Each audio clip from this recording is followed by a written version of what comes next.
جو محنتیں کرتے ہو, جو اپنے مقاصد کے لیے جدوجہد بھی کرتے ہو, صرف نیک تمنائیں نہیں, نیک آرزویں نہیں, اس کے لیے سر دھڑ کی بازیاں بھی لگاتے ہوں, اثار بھی کرتے ہوں, قربانیاں بھی دیتے ہوں, کہ ان کے لیے بہت بڑا اجر ہے. وَأَنَّ الَّذِينَ لَا يُؤْمِنُونَ بِالْآخِرَةِ, اور وہ لوگ کہ جو آخرت پر ایمان نہیں رکھتے. یہاں خاص طور پر آخرت کا ذکر کیا گیا کیونکہ بنی اسرائیل اللہ کو مانتے ہیں, کیونکہ بنی اسرائیل اللہ کے رسولوں کو مانتے ہیں, بنی اسماعیل اللہ کو مانتے ہیں, اللہ کے رسولوں کو مانتے ہیں. مصیبت پڑتی ہے آخرت پر, اور آج ہم اللہ کو بھی مانتے ہیں, حمد پڑھتے ہیں, رسول کو بھی مانتے ہیں, نعتیں پڑھتے ہیں, عمل کی طرف نہیں آتے. کیوں؟ دنیا عزیز ہے, آخرت کی پرواہ نہیں. بل تؤثرون الحیات الدنیا, تم دنیا کو ترجیح دیتے ہو, سب کچھ جانتے بوجھتے بھی اس لیے اس طرف نہیں آتے کہ تمہاری ترجیح اول دنیا ہے. تو بے شک اللہ کو مانتے ہو, آخرت کو, رسولوں کو مانتے ہو, لیکن چونکہ آخرت کے لیے عمل کرنے کے لیے تیار نہیں, تو ایسے لوگوں کے لیے اعتدنا لهم عذابا الیما, ہم نے دردناک عذاب تیار کر رکھا ہے. دنیا میں تو ہم نے دیکھا کہ کس طرح آتا ہے, آخرت کا بھی اللہ تعالیٰ جو ہمیں بچائے اس سے.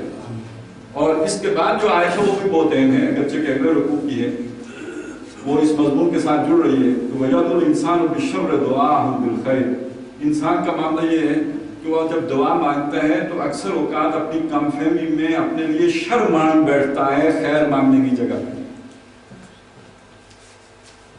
جیسے بنی اسرائیل نے سوچا ہوگا کہ ہم بخت نصر کے مقابلہ کرنے جا رہے ہیں, وہ مقابلہ ان کے لیے شر تھا, ان کے لیے اللہ کی سزا کو آسان کر رہا تھا, لیکن ارادہ ان کا تھا کرنے کا.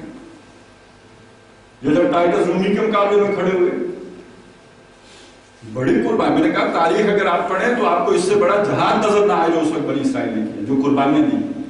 لیکن قرآن کہتا ہے یہ ہمارا عذاب تھا جو اس وقت ان پر مسلط ہوا.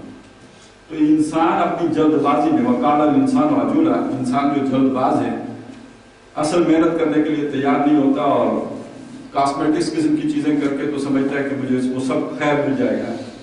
تو یہ اس جلد بازی میں اپنے لیے شر کا سامان کر لیتا ہے خیر کی جگہ پہ. اللہ تعالیٰ اس سے بچائے, وہ ہمیں وہ فراست عطا کرے کہ ہم پہلے اپنی اصلاح کریں, اللہ سے اپنا معاملہ درست کریں, اس کے بعد کسی بھی جالوت کے مقابلے میں کھڑے ہو جائیں, اللہ کی نصرت ہمارے ساتھ ہے. اور اگر دنیا میں موت بھی آ جائے, شہادت پہ مرتبے پہ بھی فائز ہو جائے, تو اس سے بڑا کوئی کامیابی کا درجہ نہیں ہے. تو اللہ تعالیٰ قومی سطح پر جن لوگوں کے ہاتھ میں بھی ہمارا اختیار و اقتدار ہے, ان کو بھی یہ فہم عطا فرمائے, جن کی وہاں تک رسائی ہے ان کو سمجھانے کی کوشش کرے کہ بابا پہلے اللہ کا دین قائم کر لو, پھر آپ دشمنوں سے ٹکر لو, کامیابی آپ کے قدم چومے گی. اور اگر یوں ہی ہوا تو خطرہ ہے, ہمیں حتمی بات تو نہیں کہہ سکتے, لیکن اندیشہ اس بات کا ہے کہ یہ ساری ہماری اس سزا کے لیے, آخر جرم ہمارا تھوڑا نہیں, کسی قوم کے لیے 63 برس تھوڑے نہیں ہوتے کہ اپنا وعدہ افاع کر دیں, تو ہم نے اس وعدے سے جو ہے وہ منحرف ہوئے ہیں. تو یہ بہت بڑا جرم ہے کہ اس کی سزا کا موقع نہ آ گیا. باقی ماندہ ملک بھی ہمارے ہاتھ سے نہ جا رہا, وہاں بھی شمالی اور جنوبی ریاستوں میں سے ایک ایک کر کے گئی تھی.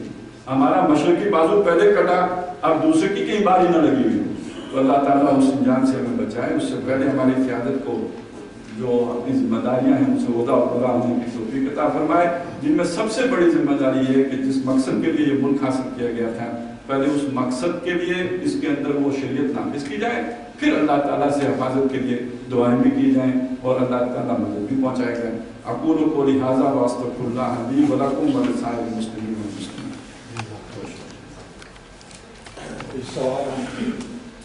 کوشچن تھا, اس وقت ہمارے پاس قرآن کا فہم حاصل کرنے کے لیے کیا کیا آپشنس موجود ہیں, کس طرح ہم کر سکتے ہیں, اور اس کو نوجوانوں تک کس طرح ہم مطلب ان کو پہنچا سکتے ہیں.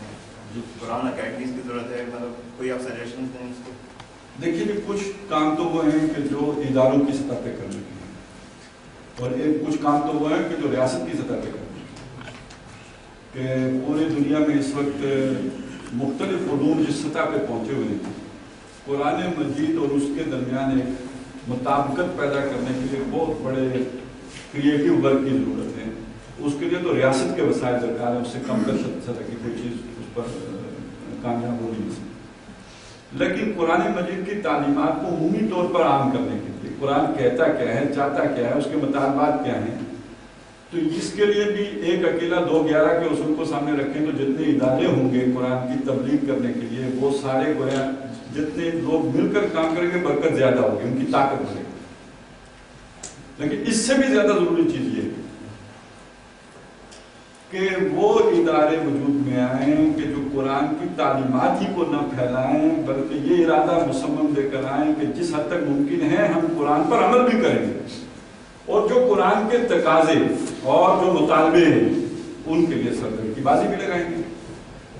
اور اللہ کے نبی صلی اللہ علیہ وسلم نے فرمایا کہ یہ دنیا کبھی ایسے لوگوں سے خالی نہیں رہے گی کہ جو حق کے ساتھ کھڑے ہوں اور حق کے لیے جدوجہد کر رہے ہیں۔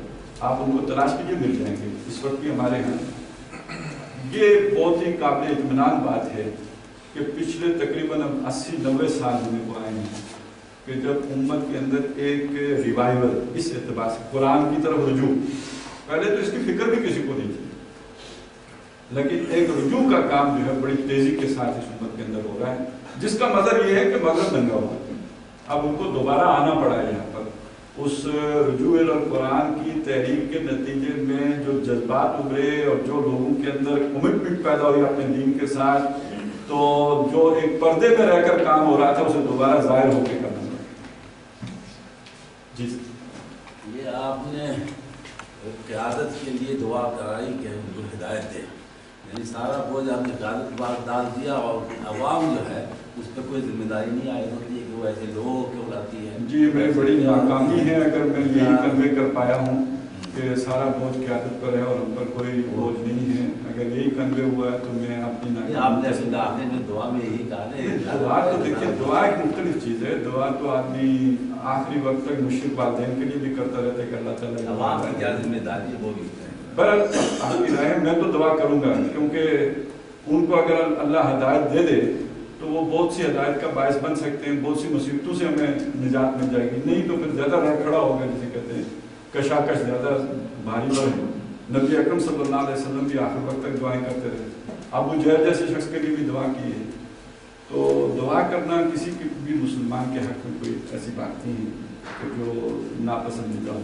باقی یہ آپ نے صحیح فرمایا، اور اگر میرے بیان میں کمی رہ گئی تھی یا وہ کہیں پس منظر میں چلا گیا تھا تو آپ نے صحیح توجہ دلا دی کہ مسلمانوں کی ذمہ داری تو اپنی جگہ پہ ہے۔ میری سمجھ میں آ گیا تو مجھے اپنی بات جو صحیح بات ہے اسے کہنے میں کبھی کوئی پس و پیش نہیں کرنا چاہیے، کسی سے ہچکچانا نہیں چاہیے، اور جو میری ذمہ داریاں ہیں ان کو ادا کرنے کے لیے مجھے جو قربانیاں دینی پڑے وہ دوں، اور یہی تقاضا ہر مسلمان سے، اور میں یہی عرض کرنے کی کوشش کر رہا تھا کہ نجات صرف اس میں ہے جو اس راستے کو اختیار کر لے گا کہ وہ اللہ کے دین کے ساتھ مضبوط ہو۔ اگر یہ نہیں تو نہ حکمرانوں کی نجات ہے نہ عوام کی نجات ہے، اور جب وہ کشتی ڈوبتی ہے تو صرف حکمران نہیں ڈوبا کرتے، اس کے ساتھ عوام بھی ڈوبا کرتے ہیں۔ وَاتَّقُوا فِتْنَةً لَا تُصِيبَنَّ الَّذِينَ ظَلَمُوا مِنكُمْ خَاصَّةً، اس فتنے سے ڈرو جو تم میں سے صرف ظالموں ہی کو اپنی لپیٹ میں نہیں لے بلکہ گیہوں کے ساتھ گندگی سے۔ فطرت افراد سے ایمان بھی کر لیتی ہے، نہیں کرتی کبھی ملت کے گناہوں کو معاف۔ اجتماعی گناہ جو ہوتے ہیں اس کی چکی میں پھر سب کس طرح۔ جی ان کے سوال سے موٹیویٹ ہو کے میں سوال پوچھ رہا ہوں۔ اچھی بات ہے۔ اسٹیٹ کا کام ڈیفینیٹلی بہت اہم ہے، بڑا امپارٹنٹ ہے اسٹیٹ کا، لیکن جنرلی جو گیپ ہے ماڈرن سائنسز میں یا ماڈرن علوم میں اور قرآن کی درمیان میں جو ہم رہ گئے ہیں اس کو انٹلیکچوئل کر سکتے ہیں، اسٹیٹ غالباً یہ کر نہیں سکتی۔ یہ جیسے آپ جیسے لوگ ہیں ان کا کام ہے کہ آپ لکھیں، لیڈرشپ دیں، لوگوں کو اپنے گرد اکٹھا کریں، کیونکہ یہ کام اسٹیٹ نہیں کر سکے گی کبھی۔ جی شکریہ، آپ نے بہت اہم سوال اٹھایا ہے۔ اس بارے میں یقیناً دو آگاہ کی جو آپ فرما رہے ہیں، دوسرے جو میں نے عرض کیے، لیکن میرا گمان یہ ہے کہ کوئی بھی انٹلیکچوئل کام جب تک آپ اس کی کوئی پریکٹیکل شیپ میں لوگوں کے سامنے کوئی شکل نہ پیش کریں تو یوٹوپیا ٹائپ چیز ہوتی ہے۔ افلاطون نے بڑے اچھا ایک ریاست کا تصور کیا ہے، تو کوئی اقبال جیسی شخصیت، کوئی اور اس طرح کا آدمی کوئی بہت اچھی کوئی ایک نیا علم کلام تخلیق کر کے دنیا کے سامنے پیش بھی کر دے، تو جب تک آپ عملی مظاہر دنیا کے سامنے اس کے نہیں پیش کریں گے تو دنیا کے لیے وہ حجت نہیں بنے گا۔ تو جب تک وہ حجت نہیں بنے گا تو مسلمانوں کے امامت کے منصب پر فائز ہونے کی حیثیت سے جو ذمہ داری ان پر عائد ہوتی تھی وہ ادا نہیں ہوگی۔